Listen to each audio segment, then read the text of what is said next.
Good morning, and thank you so much for joining us this morning at the Building Digital Bridges Symposium. My name is Kathy Smith. So we're here today at Museum London in Ontario, Canada, and we're on the Thames River, which is shown here on your slide. And the river used to be called, or this area was called Deshkanzibi, and then became known as the Antler River. And I want to note that our public health directives require us to wear face masks all the time in the museum. So you'll see us not taking our masks off. And then I start with first words. In the spirit of truth and reconciliation, we acknowledge that Museum London operates within the traditional territory of the Anishinaabeg, Haudenosaunee, Attawandaron, and Wendat peoples. This territory is covered by the Upper Canada Treaties, and it is also the homeland of the Chippewas of the Thames First Nation, the Oneida Nation of the Thames, and the Munsee Delaware Nation.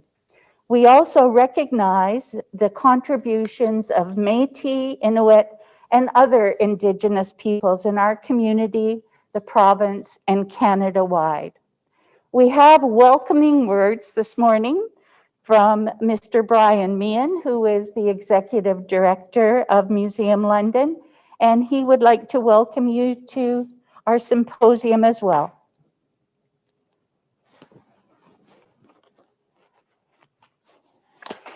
Good morning and welcome, everyone. It is Museum London's great pleasure to host this very timely symposium entitled Building Digital Bridges, presented by our co-sponsor Age Friendly Network.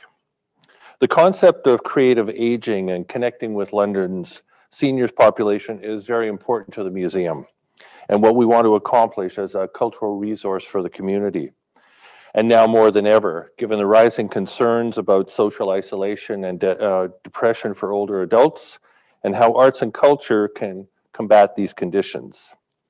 In the past, we have tried to develop programming that was meaningful to older adults and met them on their own terms. The COVID pandemic made it impossible to continue with such programming, so we started creating programming that could be accessed online. None of this initial online programming was senior specific, so I see today as an opportunity to learn about the ways that we can specifically engage with older adults through technology and hybrid programs. I would imagine that many of the lessons learned throughout the pandemic will have even greater value beyond it, and I imagine much of the senior programming will continue to be offered online.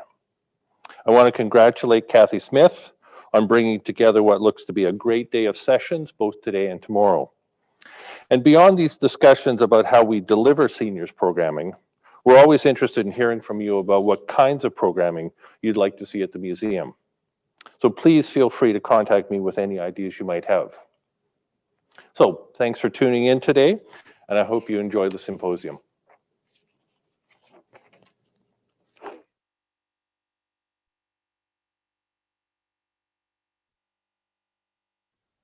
So thank you very much, Brian. I would also like to thank the Museum London team. We have Brian, Lisa, Jordan, and Chuck. Streaming Inc. is handling our tech requirements for the day, and that's Brian and Jade. And Kristan Smith is handling our monitoring of the digital chat room and taking care of social media and tweeting and Facebook. And our supportive and age-friendly community members and creative aging members. We're here to help us with all the encouragement, preparation, and tasks. So thanks to all. There are a few housekeeping notes. Everyone is on audio mute, as you noticed. But if you go down to the bottom of your bar on your screen, you're going to see a chat icon. And that's the chat function with the, if you click on that, why don't you try it now? If you click on your chat button, you'll go into the chat room. And at the bottom of the chat room, you'll see a space for you to type in. And why don't you type in your name or the city where you're zooming in from, and you can see yourself and how you come up with other members in the chat room. And we will be moderating the chat room through the symposium. And so if you have questions or comments, please include them in the chat dialogue. And we'll review that on an ongoing basis to make sure that we've got all your comments. If there's something specific that you want, make sure you put it in there, and we'll do that on the noon hour. So let us try the chat room. Let us know where you're zooming in from, and we'll continue today with the program. By the way, if you do happen to lose your connection, just go back to your email and you can log in again through the URL link. Our morning session today at 10 o'clock with Victoria Stasiak and a panel will include 3 breakout sessions and questions and answers. If you want to participate in the questions and answers, you'll notice that there's an icon in the chat room where you can raise your hand. And if you click on raise your hand, that means you have something to say or something to ask, and we'll let you into that discussion so you can participate in the Q&A. And after the final discussion at the end of the day, we'll leave the chat room in so you can socialize with each other. So now for context. This event was actually scheduled on March 23rd, and it was called the Age-Friendly Arts and Culture Symposium. And it was co-sponsored by Age-Friendly London. And we're really proud to say that London was the first Canadian city who joined the global World Health Organization network of age-friendly cities. So we've been operating as a network for well over 10 years now. The network involves people in work and working groups with a number of different sectors in the community, like transportation and housing. And there is a sector called the life enrichment sector, and that includes education, recreation, libraries, performing arts centers, museums, galleries, and the important role that they play in the total health and well-being of older adults in our community. But back in March, of course, you'll know that something happened, and on March 17th, the world came to a halt, so to speak, and we were all put on lockdown, and our symposium was canceled. And in October, we found out that we could reschedule the event in the context of COVID-19, and that brings us to today. So here today, I'm acting as your MC, but I'm also the coordinator of the Creative Aging Network. And what does that network do?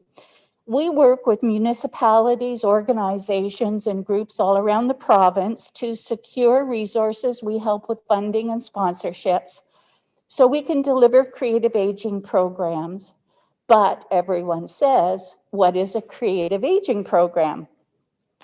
The National Center for Creative Aging and Lifetime Arts tells us that creative aging programs engage older adults in participatory and professionally run arts programs with a focus on social engagement and skills mastery. So what does that mean? We involve older adults in the design of the programs. We co-design programs and events with them. Actually, most of our instructors are seniors. We provide training for instructors and facilitators, and our programs are typically 4 to 8 weeks long. And the social inclusion or the social part of the program is at the end of the training and the skills development, we have an exhibition, a theater production, a dance performance, a TV show, or maybe a special event and a festival. In the past, with Museum London, we have provided digital training programs and social media training programs. And we have also, with Museum London, organized some test pilot projects for live streaming with Facebook Live and Skype and YouTube, and now with Zoom. So before the lockdown, before March 17th, we were operating and managing ongoing community consultations and focus groups with seniors. Our seniors told us, and they stressed, for a need for what they called meaningful participation. Seniors just didn't want to be the audience. They just didn't want to be the recipients of the programming and of the entertainment. They wanted to see the programs extended to retirement homes, and they wanted to be involved in the delivery of the programs in retirement homes, seniors housing, and rural areas and other risk groups. So that's a lot to be saying, all on a few slides, and I hope you're following along with me. Just checking in to make sure that you're with me. And here's my cute picture of kittens, just for relief. And so that's sort of the situation before lockdown. And after lockdown, like everyone else, we scrambled to get in touch with our volunteers and our members. And we sat back and we said, here's the big picture. We aren't preparing for an aging population anymore. The gray wave, the tsunami is here. Actually, in Ontario, where we are, the number of seniors is set to double from 2.5 million people to 4.5 million people over the next 10 years. And that's going to cause a bit of a social quake. And of course, all of that has been compounded by COVID-19. We've identified 3 cohorts within the senior sector: healthy, active, and well-resourced seniors, seniors who are independent but who are aging and more at risk through financial and health reasons. And then we have the frail elderly who experience multiple barriers. And most people in the frail elderly sector are in long-term care and care homes, and they've been most affected by COVID-19. So the government here provided lots of funding for arts organizations and foundations and councils to get involved with social services to do some cross-sector programming, to do special outreach to people in long-term care or people who were at risk. And we found that this is a crisis, but it's an opportunity. More and more seniors will be left behind, and there will be more of a risk of social isolation. A lot of people have been forced to retire early. A lot of people who were counting on part-time jobs to supplement their retirement income have lost those jobs. Savings and investments have been shrinking since the 2008 meltdown. And we're faced, at least older adults are faced with a huge learning curve in order to keep up with this digital and social transformation. But we are encouraged because there are opportunities. We can share resources to make sure that fewer people are left behind. We can create and collaborate using technology. We can do cross-sector programming. And we can assure people that they don't have to be left behind with these rapid changes. And we can make sure that the programs that we're offering are of interest to them, especially the new generation of seniors, the baby boomers who are now well into their 70s and they'll be in their 80s very soon. The big cry went up, please, no more macaroni necklaces and no more making paper link chains or coloring books. we would love to have a Jimi Hendrix listening party. So we have a new generation that with changing expectations and with changing needs. So this morning, Victoria Stasiak will be introducing herself and the panel as we follow their discussion and their breakout sessions. And I want to check in with the tech crew now to see if everything is okay. And never mind, they're asleep at the keyboard. So we do have a lunch break coming up. We're going to have a special visit with Michelle Delamora, who is the Age Friendly London Network Coordinator. If you have an Age Friendly London network in your city, you'll want to find out what she's doing, as we've been long into our process of working with seniors and collaborating with seniors.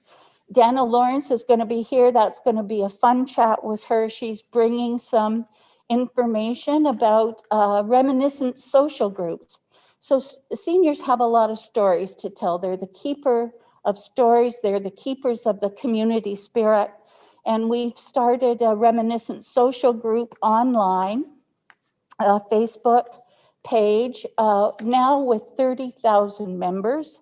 And Dana has told me that there's still 900 people in the queue, and they've turned out to be amazing researchers and archivists, and they curate their own exhibits.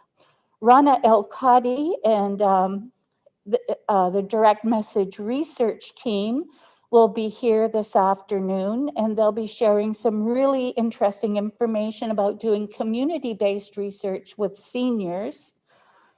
And they are developing a new digital prototype to deliver programming and media with seniors, and they've been involving seniors in that process. And if you want to drill down on the research, make sure you're there for the 1 o'clock symposium with Dr. El-Khadi. And then we'll summarize the whole day. We'll find out where we can go from here. Are there some really interesting collaborations and opportunities? And if there's anything that we can help you with, we'll be happy to keep the chat room open at that time for a while and to stay in touch with you. So now I think we're almost ready to go to Victoria Stasiak, who is on standby. And Victoria is up at 10, so we're going to have a slide interlude for you with a bit of music and some wonderful music that Brian and Jade have chosen. And Victoria will be here at 10. Thank you.